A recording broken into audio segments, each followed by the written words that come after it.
Hi y'all! Today I'm going to show you how to make one of the easiest and, might I add, best pies ever, which just so happens to be gluten-free.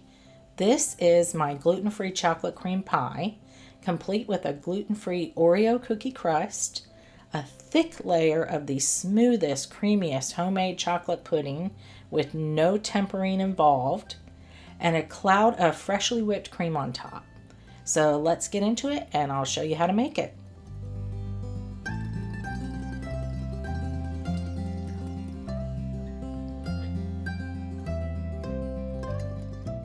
We'll start by adding 25 gluten-free Oreo cookies to the bowl of a food processor, along with just a pinch of salt. And we'll just blitz this until they're really fine crumbs. If you don't have a food processor, you can use a gallon-sized bag and a rolling pin. Then we'll add 5 tablespoons of melted butter, which is 71 grams, and run it again until it's well mixed.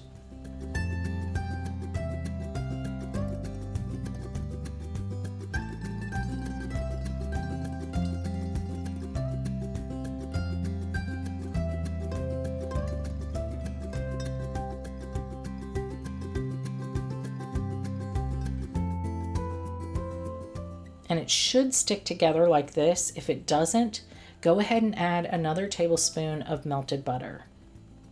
We'll dump this into our 9-inch pie plate. And then I like to start by pressing the sides first. If I do the bottom first, somehow the sides never have enough and then they end up really wimpy.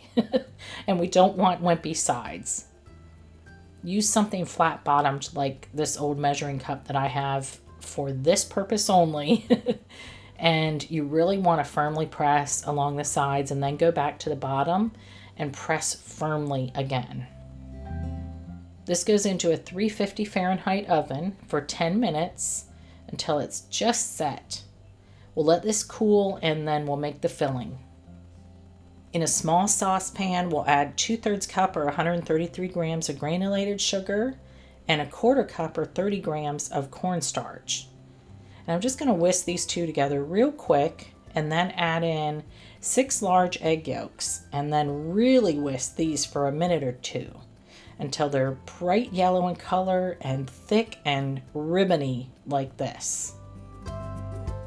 We'll add in 1 cup or 240 grams each of whole milk and heavy cream and then turn the heat on to medium and continue to whisk constantly but slowly. And this whole procedure will take, give or take, about 3 to 4 minutes, maybe a little bit longer depending on your cooktop. I'm using an induction cooktop here, so it's going to take a little less time.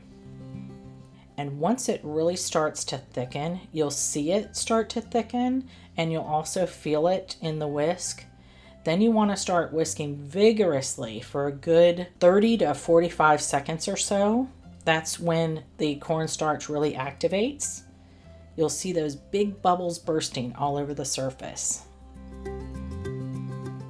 And then remove it from the heat immediately and add in 3 ounces or 75 grams of milk chocolate and 5 ounces or 150 grams of dark or semi-sweet chocolate, as well as 2 tablespoons or 28 grams of butter and a tablespoon of vanilla extract. And I'm using Callebaut Calettes here. This is real quality chocolate. I would suggest using a good quality chocolate. Doesn't have to be Callebaut, but for this instance, that's what you really want. And as you can see, the residual heat will melt all that chocolate and butter. And if you want to take it just a step further, you can break out a handheld mixer and mix the pudding for just a minute or two before pouring it into the cooled pie crust.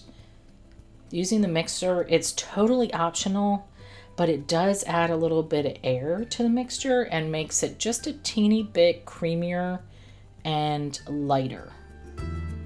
And make sure to press plastic wrap directly on the surface of the pastry cream so it doesn't form a skin. and get into the fridge to set for, unfortunately, at least 4 hours. So when you are ready to serve the pie, make the whipped cream. And to do that, we add 1.5 cups or 360 grams of heavy cream to the bowl of a stand mixer or in a large bowl with a handheld, along with 1/3 cup or 42 grams of powdered sugar and a teaspoon of vanilla. And we'll just whip this using the whisk attachment until softly whipped peaks form.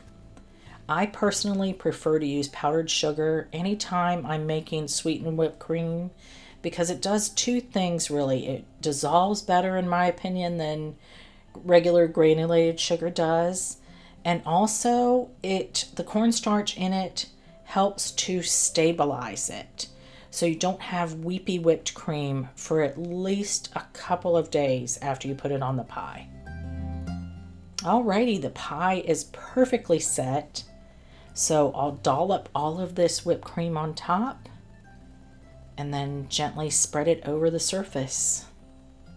You could also pipe it if you want, but again, we're going for easy and quick. Now, if you want to make a garnish with chocolate, you can melt 85 grams of dark or semi-sweet chocolate in the microwave at 30-second intervals until it's almost completely melted. And then add a couple of teaspoons of refined coconut oil, which is the kind that doesn't taste like coconut. Then pour this onto a small baking sheet and spread it out into an even layer. Put it in the fridge for about 5 minutes or freezer for literally only 1 to 2 minutes. Timing is really everything with this. If it's too set, you'll be left with shards, which is basically where I'm at right now. But that's okay. I'm just going to roll with it. If you want actual chocolate curls, let it soften a little bit longer, and then it should roll right up into curls. But my patience at this point was really wearing thin, and I just wanted to cut the pie already. So shards it is. Or ribbons, maybe. Who cares? It all looks good. Let me tell y'all, if this isn't one of your new favorite pies, I will be shocked, at least if you're a chocolate lover. The crust is perfectly crunchy. The mixture of milk and dark chocolate and the pudding makes it so chocolatey and flavorful without being bitter. And it's so silky smooth. And the whipped cream is billowy and lightly sweetened, and it's a perfect texture for all that richness and crunchiness from the crust. It's a mouthful of heaven, y'all. Enjoy.